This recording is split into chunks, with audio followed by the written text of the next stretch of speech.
वहां प्राण प्रतिष्ठा समारोह होगा और दूसरी तरफ बिहार से कोई बड़ी खबर ना आ जाए, नीतीश कुमार राजभवन न चले जाएं, विधानसभा भंग करने को लेकर कोई खेल न कर दें कि टाइगर जिंदा हैं। उनसे सवाल पूछा जाता है कि भाई क्या आप एनडीए में जाएंगे, तो वो कहते हैं कि भाई अभी हम ठीक ठाक हैं और कल थोड़ी देर बाद हमको हार्ट अटैक आ जाए।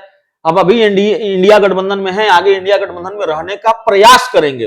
वो जो प्रयास वाला शब्द है ना, वो बहुत तरफ इशारा करता है। चला जाना चाहिए, ये तय माना जाना चाहिए कि नीतीश कुमार ने पूरे खेल की स्क्रिप्ट तैयार कर ली है, खिचड़ी पकने वाली है और जरूर बिहार की सियासत में कोई बड़ा खेल इसी जनवरी महीने में देखने को मिल सकता है।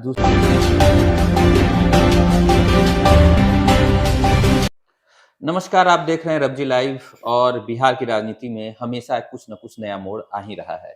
आज हम देख रहे हैं कि एक बड़ी खबर जो सूत्रों के हवाले से आ रही है कि नीतीश कुमार ने संयोजक बनने से इनकार कर दिया है। इसकी क्या वजह है और इसके क्या मायने होंगे, खास करके क्या राजनीतिक मायने होंगे और बिहार में इसका क्या इम्पैक्ट होगा, उस पर चर्चा करने के लिए आज हमारे साथ हैं अभिषेक मिश्रा जी। तो अभिषेक जी, ये क्या हो रहा है? कुछ न कुछ डेली बेसिस पे कुछ ना कुछ डेवलपमेंट हो रहा है और नीतीश जी किसी को चैन से बैठने देने के मूड में नहीं लग रहे हैं। नहीं, दर्शक भी बहुत हैरान होंगे, आप और हम भी बहुत हैरान हैं। नीतीश कुमार ने संयोजक बनने से मना कर दिया है।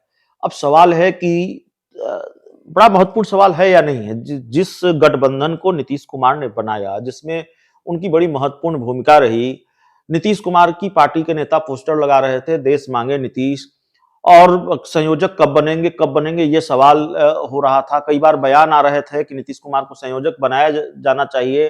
जेडीयू के कुछ बड़े नेताओं के बयान यह भी आए कि नीतीश कुमार को प्रधानमंत्री पद का उम्मीदवार बनाया जाना चाहिए। लेकिन नीतीश कुमार ने आज संयोजक का पद ठुकरा दिया है, ये बात बहुत हैरान करती है।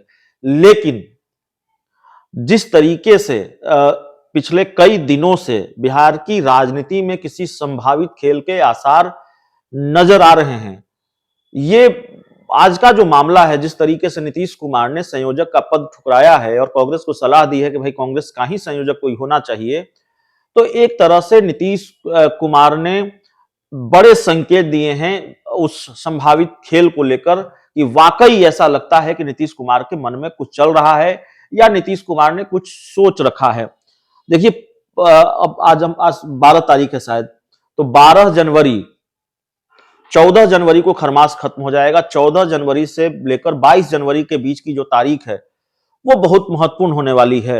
ऐसा माना जा रहा है कि कहीं नीतीश कुमार खरमास खत्म होते ही कोई खेल न कर दें, या 12 जनवरी को एक तरफ राम मंदिर का उद्घाटन हो रहा होगा, वहां प्राण प्रतिष्ठा समारोह होगा और दूसरी तरफ बिहार से कोई बड़ी खबर ना आ जाए, नीतीश कुमार राजभवन न चले जाएं, विधानसभा भंग करने को लेकर कोई खेल न कर दें, तो तमाम तरीके के खेल के आसार नजर आ रहे हैं। और अगर आज संयोजक नीतीश कुमार बना दिए जाते तो संभवतः इस खेल की खबरों पर या कयासों पर विराम लग जाता कि चलिए भाई नीतीश कुमार संयोजक बना दिए गए हैं, इसी खेमे में रहेंगे, कोई खेल वगैरह नहीं होगा। लेकिन राजनीति में जितने संयोग देखने को मिल रहे हैं उतने संयोग होते नहीं हैं हाल के दिनों में, एक के बाद एक संयोग, एक के बाद एक संयोग। और मेरा मानना है कि राजनीति में जब बहुत संयोग होने लगे, और मानना ही नहीं है, होता ऐसा है कि राजनीति में जब बहुत संयोग होने लगे तो समझिए कि खेल का होना तय है, सियासत खेल की तरफ बढ़ रही है। क्या यह सिर्फ संयोग है कि नीतीश कुमार जेडीयू के राष्ट्रीय अध्यक्ष बनते हैं और उसके बाद जेडीयू आक्रामक हो जाती है कांग्रेस को लेकर, चाहे संयोजक बनाए जाने को लेकर हो, चाहे सीटों को लेकर हो? कांग्रेस लगातार ये कर रही, माफ कीजिएगा, जेडीयू लगातार ये कर रही है कि 16-17 सीटों पर हमको चुनाव लड़ना है। 17 सीटों पर लड़े थे, 16 पर तो हम कम, 16 से कम पर तो हम बात करने को भी तैयार नहीं है। क्या ये सिर्फ संयोग है कि अशोक चौधरी की तरफ से कहा जा रहा हो कि टाइगर जिंदा हैं, उनसे सवाल पूछा जाता है कि भाई क्या आप एनडीए में जाएंगे, तो वो कहते हैं कि भाई अभी हम ठीक ठाक हैं और कल थोड़ी देर बाद हमको हार्ट अटैक आ जाए। अब अभी इंडिया गठबंधन में है, आगे इंडिया गठबंधन में रहने का प्रयास करेंगे। वो जो प्रयास वाला शब्द है ना, वो बहुत तरफ इशारा करता है।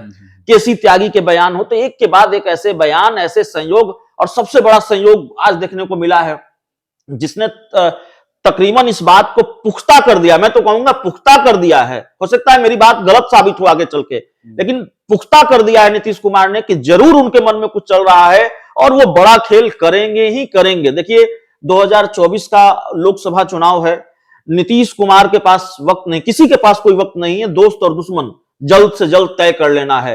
अब नीतीश कुमार के मन में क्या चल रहा है तो नीतीश कुमार ही जाने, लेकिन नीतीश कुमार अगर संयोजक बना दिए जाते तो एक बड़ी जंजीर उनके पैरों में हो जाती, जो मेरा मानना है। उन पर प्रेशर होता और यह भी शायद कहा जाता कि भाई आप 3-3 जिम्मेवारी संभाल रहे हैं, पार्टी के अध्यक्ष भी हैं, आप मुख्यमंत्री भी हैं, अब इंडिया गठबंधन के संयोजक भी बन गए हैं, तो कहीं कुर्सी छोड़ने का दबाव तो नहीं हो जाता, फैसला नहीं ले पाते, इस गठबंधन में रहना है, उस गठबंधन में रहना है, उनकी क्रेडिबिलिटी, उनकी विश्वसनीयता और संकट के घेरे में आ जाती। अगर वो पाला बदलना चाह रहे हैं या पाला बदल देते तो कि भाई देखिए हमने तो इनको संयोजक भी बनाया और तभी ये पाला चले गए उस तरफ। तो नीतीश कुमार ने अगर संयोजक का पद ठुकराया है तो जाहिर तौर पर बहुत सोच समझकर ठुकराया होगा। नीतीश कुमार ने अगर संयोजक का पद ठुकराया है तो सर इतना मान कर चलिए, चला जाना चाहिए, ये तय माना जाना चाहिए कि नीतीश कुमार ने पूरे खेल की स्क्रिप्ट तैयार कर ली है, खिचड़ी पकने वाली है और जरूर बिहार की सियासत में कोई बड़ा खेल इसी जनवरी महीने में देखने को मिल सकता है। दूसरा सवाल ये है कि जो बीजेपी के साथ उनकी कुछ ना कुछ बातचीत तो हुई होगी। अगर इस तरह का कदम वो उठाएंगे और अकेले चुनाव लड़ने का, मुझे नहीं लगता है कि अकेले चुनाव लड़ने के लिए जाएंगे नीतीश जी। तो नहीं, आपको जो नहीं लगता है वो सही नहीं लगता है। इसलिए नहीं लगता है कि 2014 का लोकसभा चुनाव वो अकेले लड़ चुके हैं। बिहार के किसी भी राजनीतिक दल, बिहार का कोई भी राजनीतिक दल या देश में भी एकला चलो वाली स्थिति अभी नहीं है। कोई ये जोखिम नहीं उठाएगा। ये पप्पू यादव भी करके देख रहे हैं, वो कहाँ है बताने की जरूरत नहीं है। चिराग पासवान भी एकला चलकर देख चुके हैं। नुकसान नीतीश कुमार को जरूर पहुंचाया, लेकिन अपना भी कोई फायदा वो करा नहीं सके। उपेंद्र कुशवाहा गठबंधन करके देख चुके हैं AIMIM के साथ, वो भी एक तरह से एकला चलने वाली स्थिति ही है। अगर जिस पार्टी का बहुत कोई बेस नहीं है बिहार में और उसके साथ अगर आप गठबंधन करते हैं तो वो एकला चलने वाली स्थिति ही है। तो ये कोशिश कई लोग करके देख चुके हैं और जाहिर तौर पर कोशिश सफल नहीं हुई है। बहुत फायदा होता नहीं है, उल्टा बहुत नुकसान ही होता है। नीतीश कुमार को तो नुकसान हुआ है 2014 में, उसको झेल चुके हैं वो। तो जाहिर तौर पर या तो वो इस गठबंधन में रहेंगे या उस गठबंधन में रहेंगे। इस गठबंधन में रहेंगे, अब इसकी उम्मीद धीरे धीरे कम होती जा रही है। मैं ये नहीं कह रहा कि कल लोग के पाला बदल ही लेंगे, कल वो बीजेपी के साथ जा ही रहे हैं, कल ही चले जाएंगे, परसों चले जाएंगे। मैं ये जरूर कह रहा हूं बहुत दावे के साथ कि इस गठबंधन में उनके रहने की गुंजाइश धीरे धीरे खत्म होती जा रही है। जी, अभी देखिए दूसरी बात यह भी है कि लगातार ऐसा क्या नीतीश कुमार करते हैं कि बीजेपी भी हम बाहों फैला के खड़ी रहती है, राजद भी खड़ी रहती है। नहीं, इसका एक ही कारण है, बहुत आराम से उस सारी नहीं, आपके सवाल का जवाब बीजेपी के बड़े नेता दे चुके हैं। शायद अमित शाह ने कभी बयान दिया था कि नीतीश कुमार जिस तरफ रहते हैं उसका पलड़ा भारी होता है। तो बैलेंसिंग फैक्टर है, जिस खेमे में रहेंगे उसका पलड़ा भारी होगा और नीतीश कुमार ये साबित भी कर चुके हैं। तो इस सवाल का जवाब यही है कि चूंकि देखिए भारतीय जनता पार्टी के लिए अगर खोने के लिए सबसे ज्यादा किसी के पास कुछ है मौजूदा वक्त में तो बीजेपी के पास ही है। केंद्र में उसकी सरकार है और उसको पहले केंद्र की सरकार देखनी है। बिहार में तो बाद में चुनाव होगा विधानसभा का, तो पहले केंद्र की सरकार बचानी है। सीटें चाहिए। बिहार की 40 सीटों में अगर कहीं कहीं बहुत उलटफेर हो गया, पिछली बार तो एनडीए को 39 आई थी, अब इस बार क्या 39 आ जाएगी? लालू नीतीश साथ रहेंगे तो संभव नहीं है। तो नीतीश की मुझे लगता है कि बीजेपी की जरूरत नीतीश कुमार को जितनी है उससे कहीं ज्यादा नीतीश कुमार की जरूरत बीजेपी को है। तो जाहिर तौर पर नीतीश कुमार को गले लगाने के लिए इसलिए भी तैयार रहती है। बिहार में सुशील मोदी चाहे जो कह लें, सम्राट चौधरी चाहे जो कह लें, अमित शाह घूम घूम कर कह चुके हैं नीतीश बाबू आपके लिए दरवाजे बंद हैं। लेकिन क्या दरवाजा बंद होता है? नीतीश कुमार के लिए तो नो एंट्री का बोर्ड लगाया था तेजस्वी यादव ने भी, आरजेडी ने भी, लेकिन बोर्ड तो एक रात में ही खुल गया। एक घंटे में खुल गया। तो नो एंट्री का बोर्ड कब खुल जाए कहा नहीं जा सकता। और ऐसा लगता है कि अब धीरे धीरे खिड़की खुलेगी, उसके बाद दरवाजा खुलेगा। ये सारी तस्वीरें कुछ दिन में देखने को मिल सकती हैं।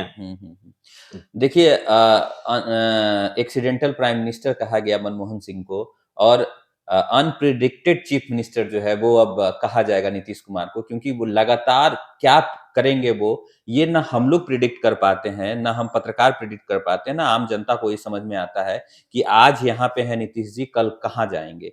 तो ये अनप्रिडिक्टेड चीफ मिनिस्टर की बात अभी हम लोग कर रहे थे।